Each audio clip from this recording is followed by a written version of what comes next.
and to another indication of the craziness represented by the Human Rights Commission's position. And that is, you might not know this, and I try to have as little to do with real estate agents as possible, even though some of my best friends are real estate agents.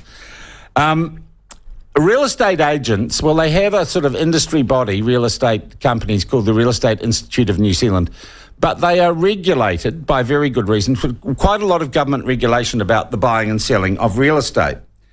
And there is a government body called the Real Estate Authority that enforces those regulations. It is a statutory body. It's set up by the government. It reports to Parliament, right? Or to the minister concerned, which I think is the Associate Minister of Justice. Every real estate agent in New Zealand, if they've got a certificate, every year they have to do 10 hours of refresher training to maintain their licence. And I presume that's keeping them up with things like changes in property law and precedent of cases and best practice in selling real estate to make sure they are honest, straightforward and fair in all their dealings, because there's a lot of regulation around it, and unregulated property transactions, gosh, this is a real New Zealand thing, can cause ongoing problems, can't they? As we know. But this year things are a little different. In the last week or so, real estate agents have been getting notifications that this year's training is going to have a special section in it, a compulsory section for their training on the Treaty of Waitangi. And this will teach them about Maori culture in general and what the treaty means and perspectives on the treaty in the context of New Zealand. It has nothing, it would appear nothing to do with selling real estate. The other thing is that normally there are a number of organisations that can apply for and be licensed, certified to deliver the training required, the 10 hours retraining a year required to keep your real estate licence. But in the case of the special Te Treaty training, the authority says it has been working with the wānanga. What's a wānanga? Does anyone know? Like, that's just an organisation. It's been working with the wānanga to develop a syllabus. And the syllabus, because it is culturally inappropriate for other organisations which already have the licence to deliver the Treaty of Waitangi Māori brainwashing, you'll only be able to get your retraining that you've got to have by paying a fee to the designated organisation, and they won't say what that is yet. They say this is going to be great for real estate in New Zealand, but I can see it as nothing more than state coerced brainwashing and mind control. I don't know, maybe real estate agents don't give a stuff. All those that I've talked to are outraged. Very few of them, to be honest, are prepared to go on the record about it. One who has been on the show before. He's the real estate agent, commercial real estate agent working largely in the Wairarapa, who came on and talked about the silliness of the new road speed laws and our road policies. His name's Chris Collins, and he joins us on the line now. Chris, welcome back to the platform. How are you? Oh, good. Good, thanks, Sean. All right, you've got this letter telling you that you have to attend the re-education camp? Yes, everybody's aware that this is going to be required.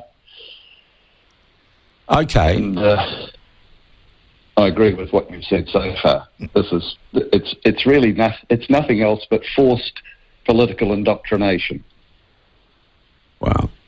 Can you see how, and they are now not wanting to go into this, the Real Estate Authority. They're saying, oh, we're in consultation, nothing's been decided. Well, it has been decided, hasn't it? Because you've all got the letter saying this will happen. Chris, can you imagine how being more aware of Maori culture or the Treaty of Waitangi from a government perspective, which is that there is a partnership and we're an inherently structurally racist country, can you imagine how that is going to help you in your job in commercial real estate? No, not at all, Sean. Not at all. In fact, I was actually thinking about, after you spoke yesterday, I was thinking about sort of past experience.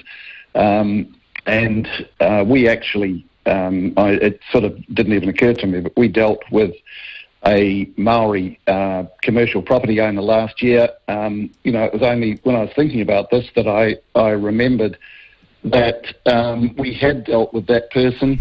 And I actually think that, if he felt that we were being trained specifically to deal with people like him, he would probably be insulted. I think it's belittling. I think it's condescending of Maori. I think if Maori are in the position of buying or selling real estate, then, to suggest that somehow they need to be dealt with differently really is a very condescending attitude.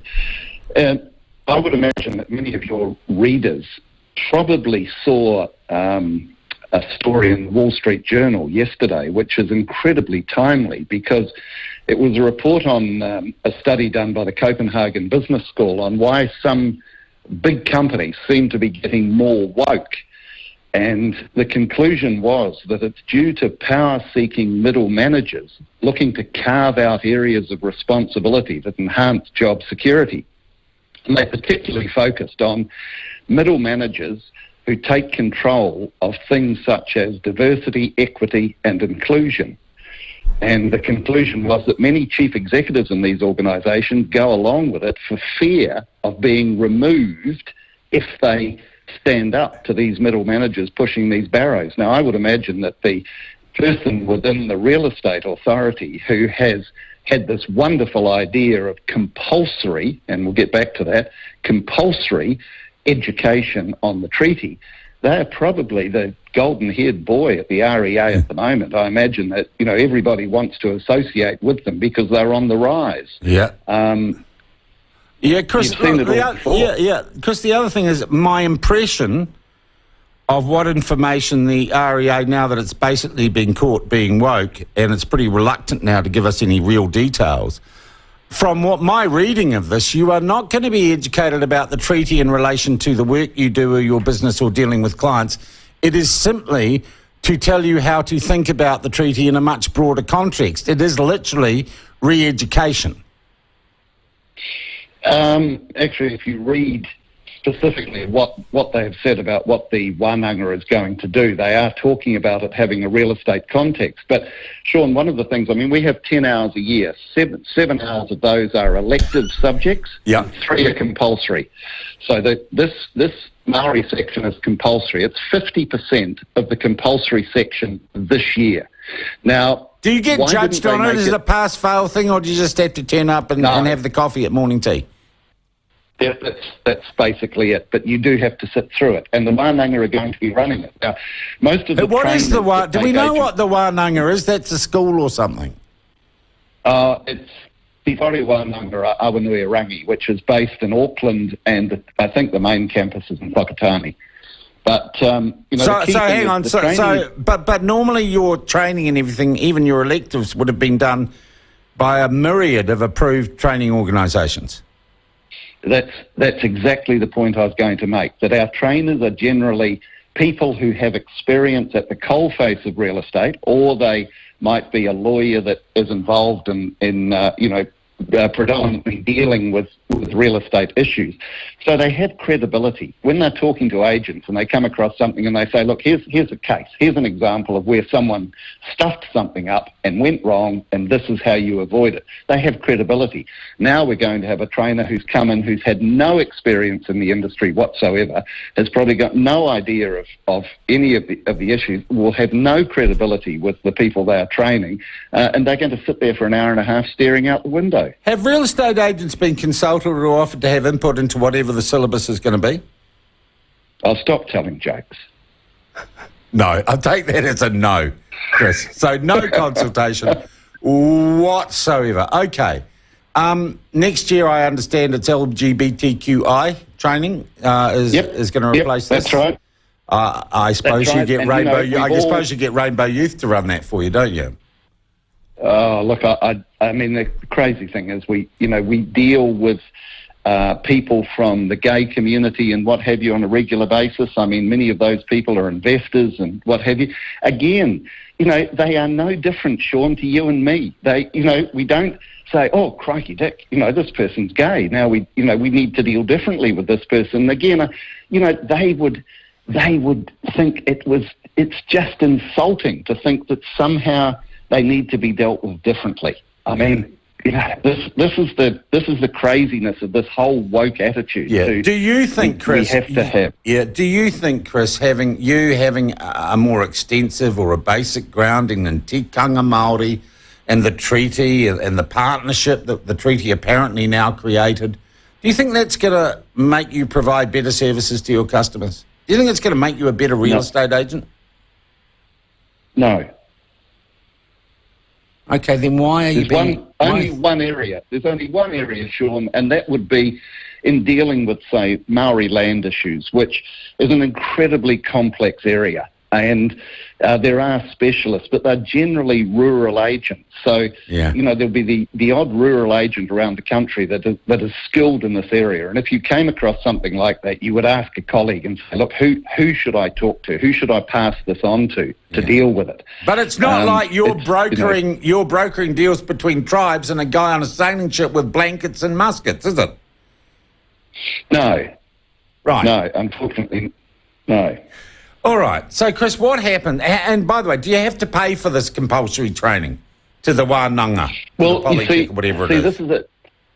Well, every agent has to pay, it's around about $800 a year for a licence. And I can assure you that in the current market, there'll be many agents that are struggling to do that. No, look, I'm playing the world's smallest violin here, Chris. You're a real estate agent. Come on. Yeah, come on. But you see, then they make it compulsory. And so they dictate the subject. So they're really saying, look, you cannot earn a living. You must do this. You cannot earn a living. You pay us $800 and we will tell you what you are going to have to be educated on. So as I say, if they made it one of the elective subjects and there's a choice, then it would be interesting to see how many people put their hand up for this as an elective subject. I think we know the answer to that, so they've made it compulsory. Chris, is there anything, if you do not do this compulsory course, you lose your licence, right?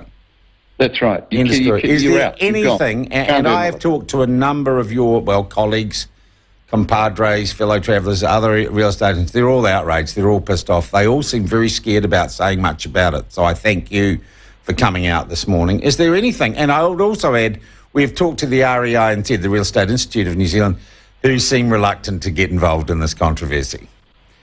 Right, and seem to be working in lockstep with the Real Estate Authority. Absolutely, as I said in the Wall Street Journal, it's not a good career move to stand up against wokeness. Yeah. So, is there anything that people like you who disagree with this can do? No. There's the REA have total authority. I mean, the purpose of the Act, and here's what the Act says it's about. The purpose of this Act, that's the Real Estate Agents Act, is to promote and protect the interests of consumers in respect of transactions that relate to real estate and to promote public confidence in the performance of real estate agency work. Where does the wānanga fit in that? Yeah, where does cultural re-education fit in that? Chris, thank you for coming on this morning. I've had a lot of real estate agents contact me. I guess now it is up to you guys collectively if you want to do something about this, I can tell you David Seymour thinks this is just another example of the ethno-state that we're creating, and he's going to be on the program later on to talk about this as well. Well, unfortunately, Sean, we're getting to the point where David Seymour seems to be the only guardian of common sense in this country. I mean, right now, I guarantee Luxon is listening to ZB. Seymour at least is prepared to tackle these things, and increasingly, he seems to be the only one with that courage. Yeah. Chris, I thank you for your time, mate. Have a great day. That is Chris Collins, commercial real estate agent.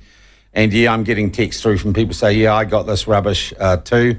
I'm also getting some texts from some people saying they got the same email from the Human Rights Commission, which has basically confirmed what we all knew. They are an ideologically driven organisation, the Human Rights Commission, who believe fundamentally you cannot be racist against white people. It is okay to call for the death or the murder of white men because we're white men. Wow. and look, I highlight this real estate issue, not because it's the biggest story in the world, because there are examples of wokeness and cultural change throughout our bureaucracy. And this is the transformation that Jacinda Ardern promised you. She just never told you about it. And now we are increasingly, strangely enough, as Labor tries to go bloke, we are seeing just how far the craziness of division and racial separation has gone in our country, right down to retraining our real estate agents to see the treaty and the two systems of government the right way. I don't know what you're going to do, real estate agents. That is up to you guys. That's up to your collective action.